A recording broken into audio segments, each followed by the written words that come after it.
I would say I definitely have a lot less time to mentor now than I thought I would. And that kind of sucks because I used to always think like, dude, like mentorship is something that I'm always gonna like focus on doing full throttle. And I do. But at the same time, because I do have responsibilities working, because I also have responsibilities to my wife, like I also do have to take into account like I have to give 110% to every single thing that I'm doing. And so to ensure that I'm not overburdening myself, because at one point in time, I probably had about 5 to 10 mentee meetings a week with different mentees, right? Now it's probably like one every 2 to 3 weeks that I might really have a call that someone like needs my help for something. Just like a text type, ask me a question, or like write them a long paragraph, or they send me something via email, and I'll like and I turn around things usually within 2 weeks, which kind of sucks because before my turnaround time would be 24 to 48 hours.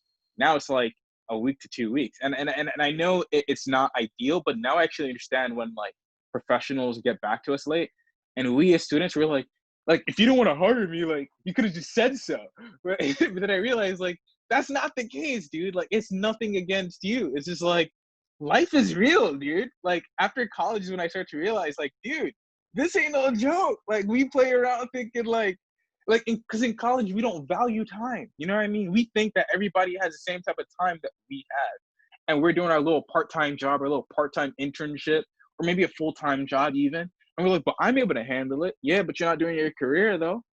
You know what I mean? Like you're doing a side hustle for a moment to kind of give you some steady income to kind of handle your business, but you're not doing like your main bread and butter, right? So it's a different type of mentality. And I think this is why I guess our parents sometimes tells us you're gonna keep on, disagreeing with the advice I'm giving you, but there's certain things that you just have to live through. And like that's kind of what I learned through this like professional kind of thing. Like now I started realizing where I sometimes professionals cancel meetings.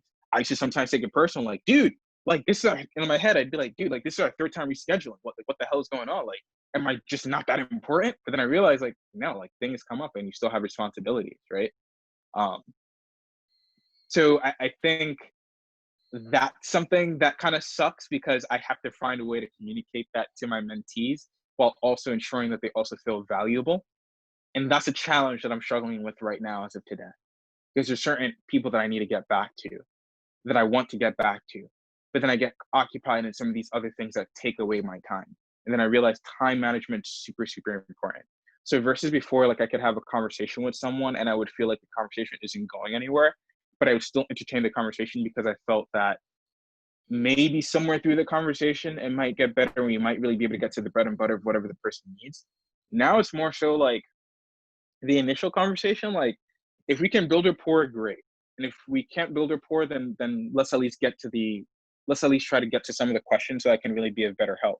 If we kind of can't get to that, I usually try to cut the conversation pretty short, not to be rude, but just from a time management perspective, because I'm allocating an hour to you and we're just both talking about nonsense. And that wasn't the intention of the conversation. Because mind you, like not every conversation is gonna be serious. Like I could literally call you just